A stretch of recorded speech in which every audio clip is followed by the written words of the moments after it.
8:30. Jen Beeves Kid Zone going on.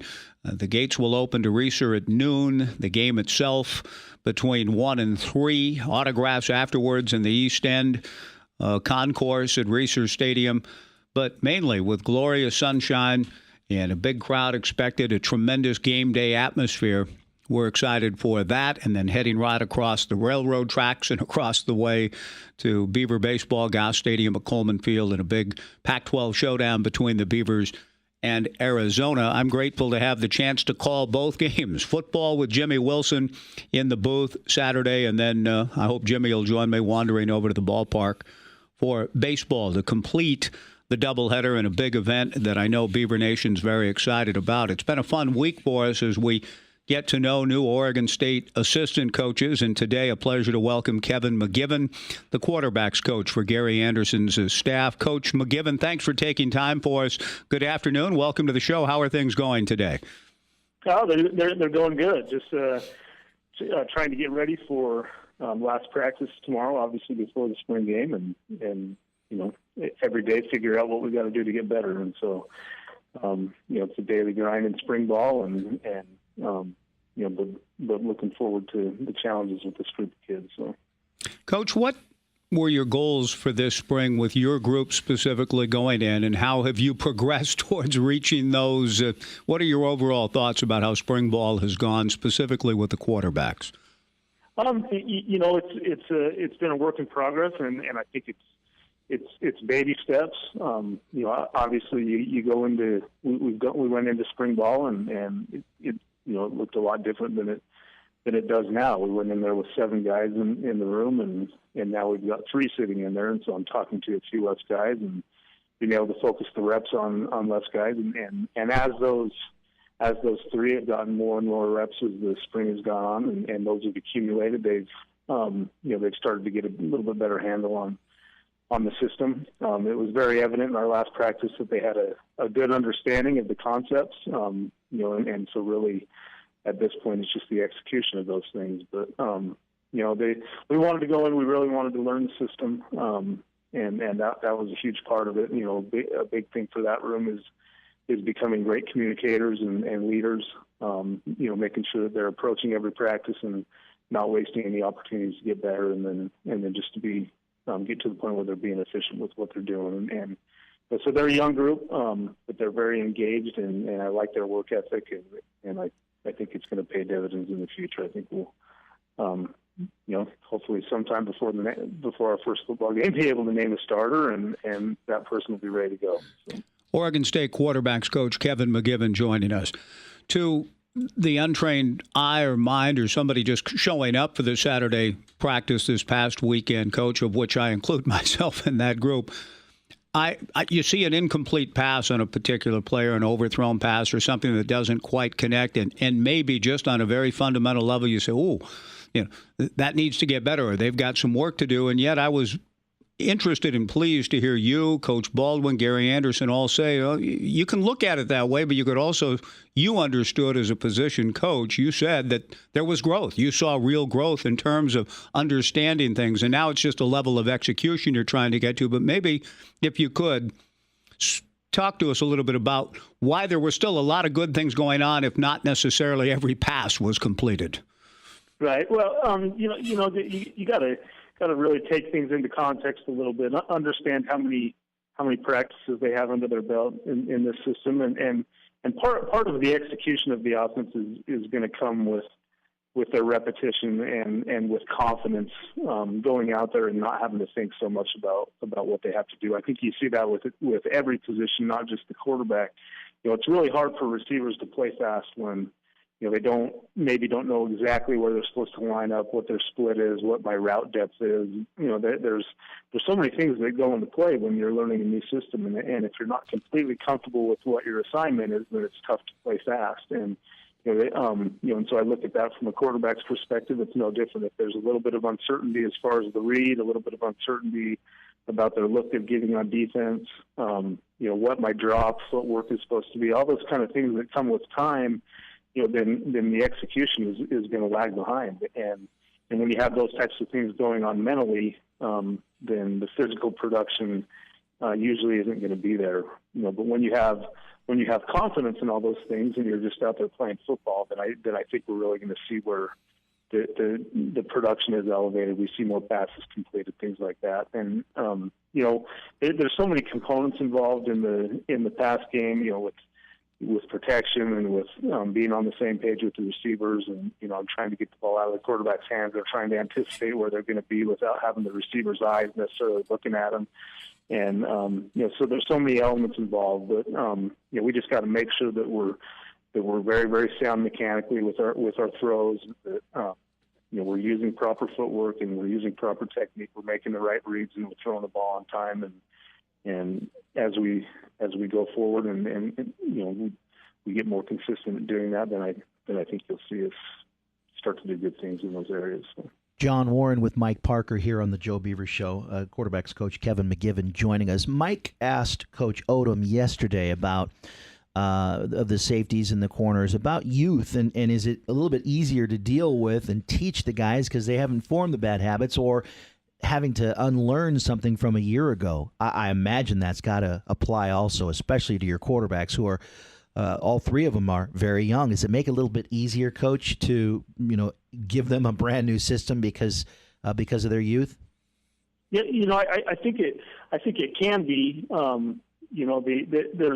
I think there's definitely some things that come with maturity and with experience. But at the same time, they are, when they're young players, they're a little bit more impressionable, and so I think you can take a young player and you can kind of mold them into what you want them to become. At the quarterback position, that can be a little bit tough from a throwing standpoint, and their throwing mechanics and things like that, because there's so much muscle and memory involved that they've built up over 18 years or whatever before you've gotten them. And so if there's anything that's flawed in that regard, that sometimes that takes a whole lot of reps to break them of a bad habit. But in terms of their learning of the game and how they approach it, and learning a system and understanding concepts, understanding defenses, things like that, then it is a great opportunity to kind of mold a young mind. It can take a little bit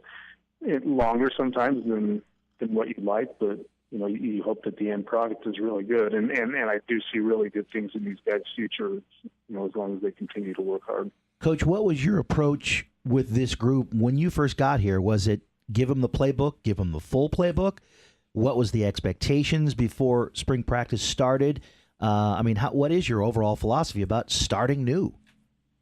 You just really got to dig in. You got to be patient with the process. Understand that it's not going to be something that happens overnight, and so you can't get frustrated when things don't totally go your way. But at the same time, I want them to understand the level of commitment that it took, and as long as they're putting in the commitment, as long as they're putting in the time and they're dedicated to it, and they're preparing themselves for each day, then I'm okay with the mistakes that are going to take place. The thing that I struggled with early on is if I felt like they're going out to a practice and they didn't prepare themselves mentally to go out and take that practice on.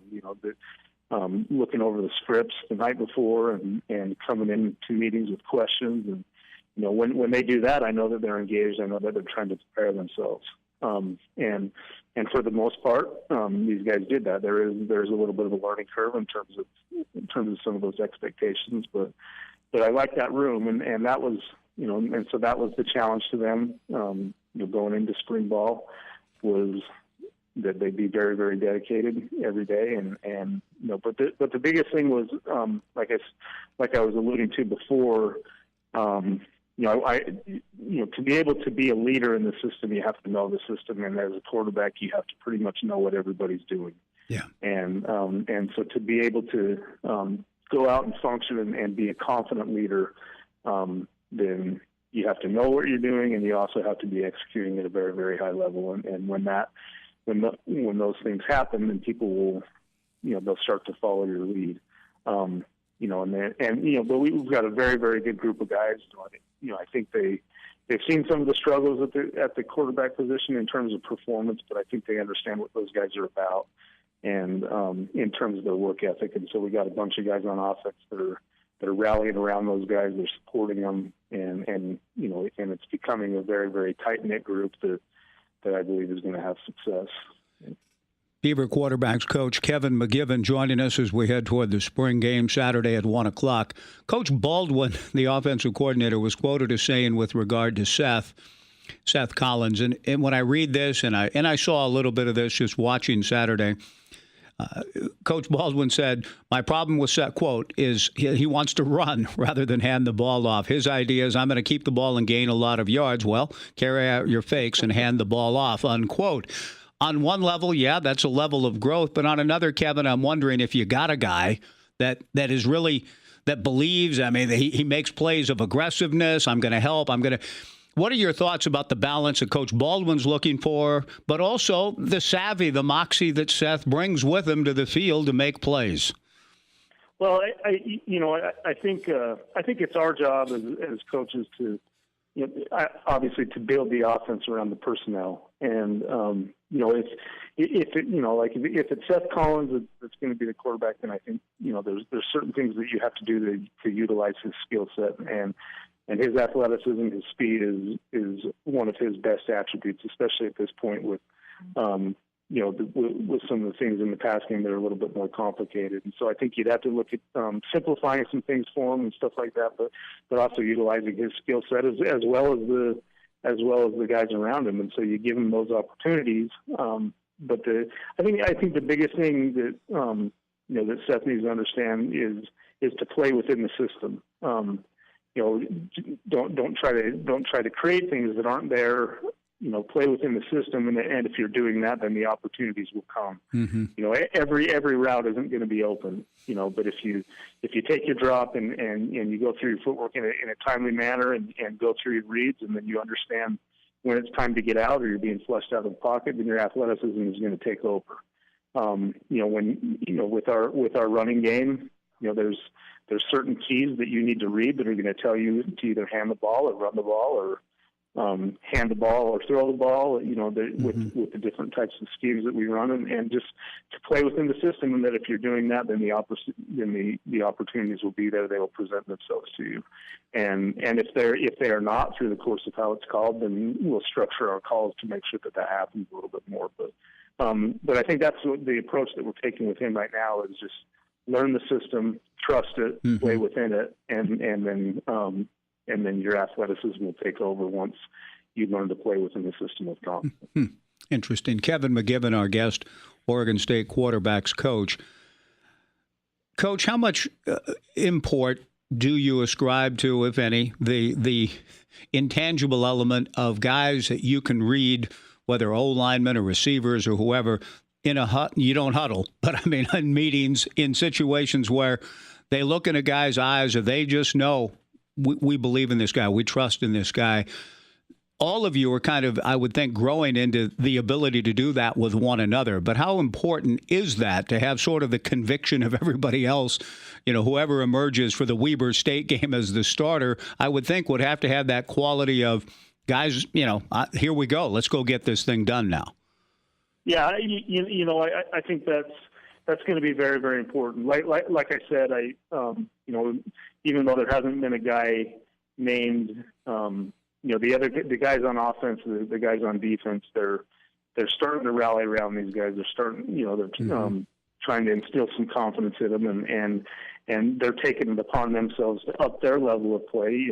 That's one of the ingredients that we felt like at Utah State was going to win us games when we got down to third and fourth string quarterback and things like that. Is the guys around those guys have to play really, really well, and you have to have a great supporting cast, and that's what we had. I think that's what we have here. And that'll kind of buy those quarterbacks time to develop a little bit if they know that the guys around them have their back. They're there to protect them and make plays for them, and they're doing everything in their power to do that. And I think that's what we're starting to see at a higher level with these guys on offense, because that is critical, that they understand that. When you're in a no-huddle offense, like you said, sometimes it's you got to take other opportunities to be able to look guys in the eye let them know that I've got this thing, and sometimes you don't get those opportunities with the huddle offense because you sacrifice that,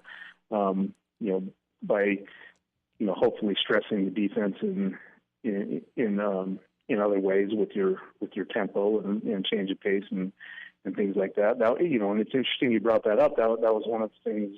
I was running a no huddle at Montana State, and we had a very, very young offensive line. Our quarterback came to me and asked me if, Coach, is it okay if we huddle once in a while? I'd love to look those guys in the eye and just instill a little bit of confidence in them and slap them on the butt and say, hey, let's go. Yeah.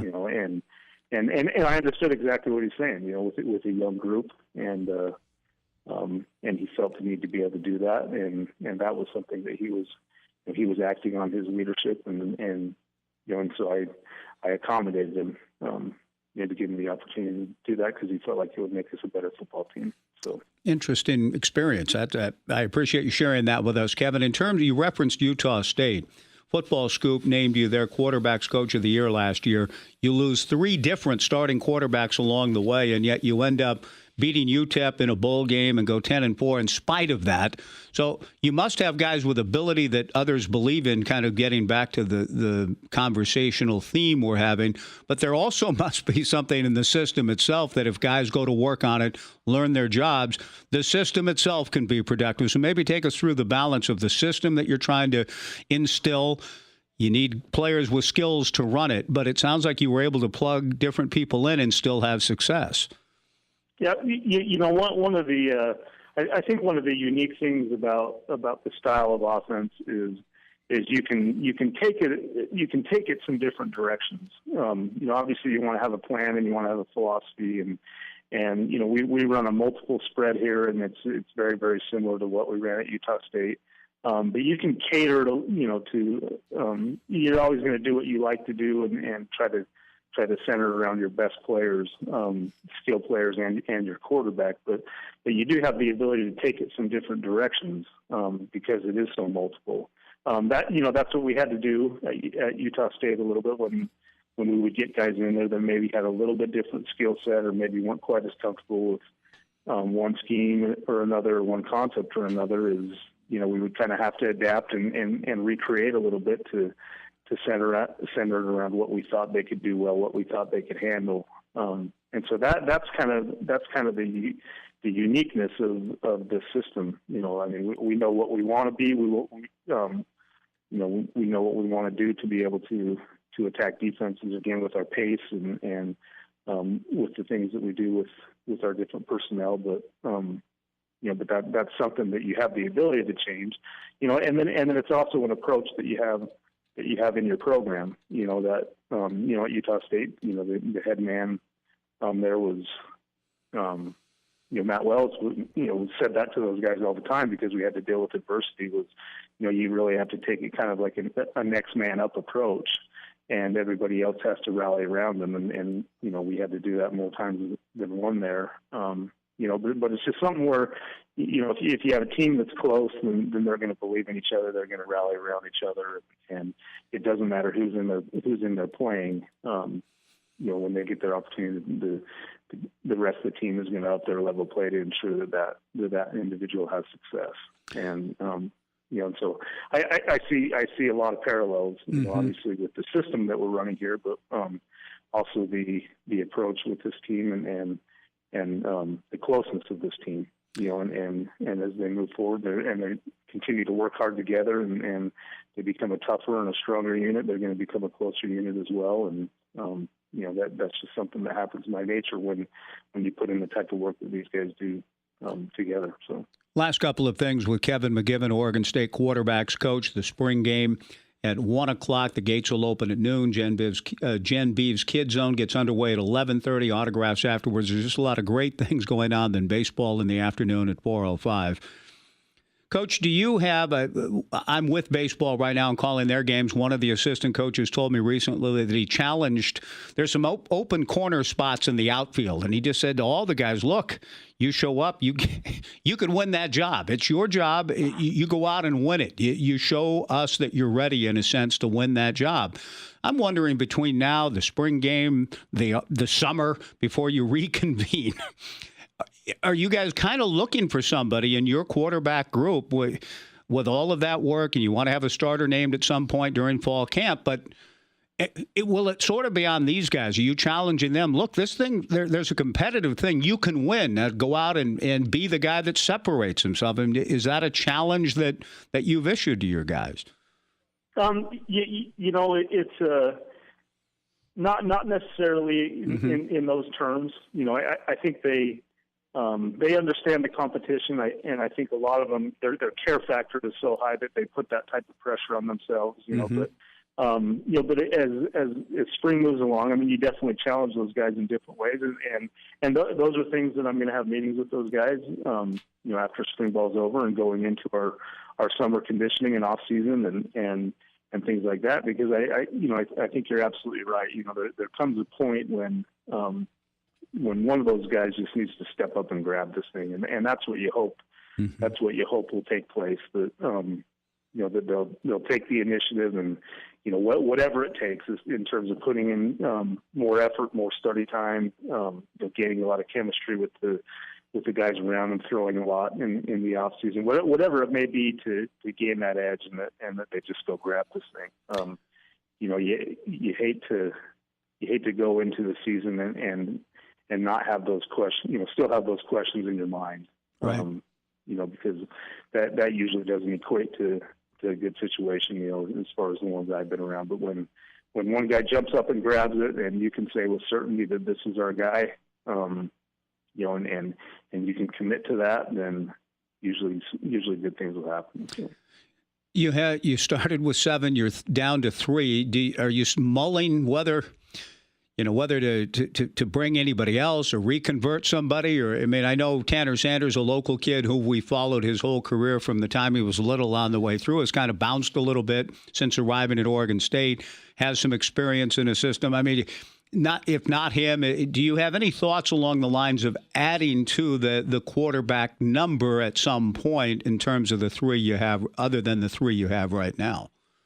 Yeah, I mean, that conversation may come up at some point. That's not something that I've sat down with Coach Anderson or Coach Baldwin and that we've had those that we've had those discussions at this point. Maybe it will come up and maybe it won't. That's something where you're always going to look at every position and what your needs are and what you feel like you need to do to make yourself better, and you're always going to approach every season to win that year and do what you need, and hopefully at the same time you're building for the future. But we've been very, very engulfed in what we've and engaged in, in just getting the guys we have here better, and haven't really thought outside of that at this point. And so those conversations may come up. And we have some guys here that have played that position, like you mentioned, Tanner and Brent Vanderding was in that room. Both those guys are taking some reps at tight end, and right. And that's one of those things too, where you hate to take guys and move them around all the time. That sometimes you can be doing the player a little bit of a disservice because they don't have the opportunity to develop in their role or whatever position that they're going to stay at if they keep jumping positions. Now, both of those kids, if I called them in here and said, we're moving you back to quarterback, or Coach Anderson or Coach Baldwin did the same thing, then they would probably not even think about it because they want to do what's best for the team. Right. But that's not always that's not always the best scenario for the player. And so we'll look at all those things. It can get very, very complicated as far as that stuff goes. And, but we'll have some meetings about that, I'm sure, after spring ball's over, and we'll just figure out what we got to do to make the 2015 version of Beavers the best we possibly can. So I appreciate you answering that, Coach. I had no idea. I mean, that's a tough one, I understand, but I appreciate you giving some thought to that.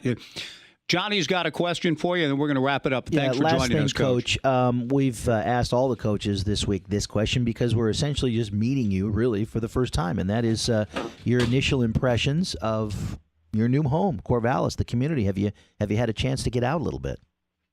Not a whole bunch. My family's not here yet. They're going to come at the end of the school year, and so I probably need to do a little more exploring, a little more research to make sure that I have a good idea of the place. But the welcome from Corvallis, Beaver Nation to me, to our staff has been unbelievable. It's an unbelievably beautiful area of the country, and it's an area that I'm really, really excited to get my wife and family to raise our kids here. Everybody that I talk to just absolutely loves the place, and anyway, so we're really, really enjoying it so far. I'm really fortunate for myself to have the opportunity to work for Coach Anderson, to work in a great institution like this, and so really looking forward to everything about Corvallis and about Oregon State. Now, are any of your kids going to lead Corvallis or Crescent Valley to any state championships as they move into town? Any ringers? Well, I probably better not say which high school he's going to go to. I don't I don't know what where that'll be, but but I've got some kids coming up through high school. They enjoy playing, and good. We'll see. Hopefully, they develop to the point where they could be a star like that. Well, I'm half kidding. It's always good to know when coaches bring good kids. You never know. Hey, Coach Mcgiven, thank you so much for your time. We took a lot of it, and we really appreciate it. Best of luck this Saturday, and of course going forward. I know Beaver Nation's very excited about all you guys coming in. Oh, we really appreciate that. Appreciate you guys. So thank you very much. All right, thanks very much. All right, quarterbacks coach Kevin Mcgiven joining us. We got a break. We got 2 to get in. Back after this on 1240 Joe Radio.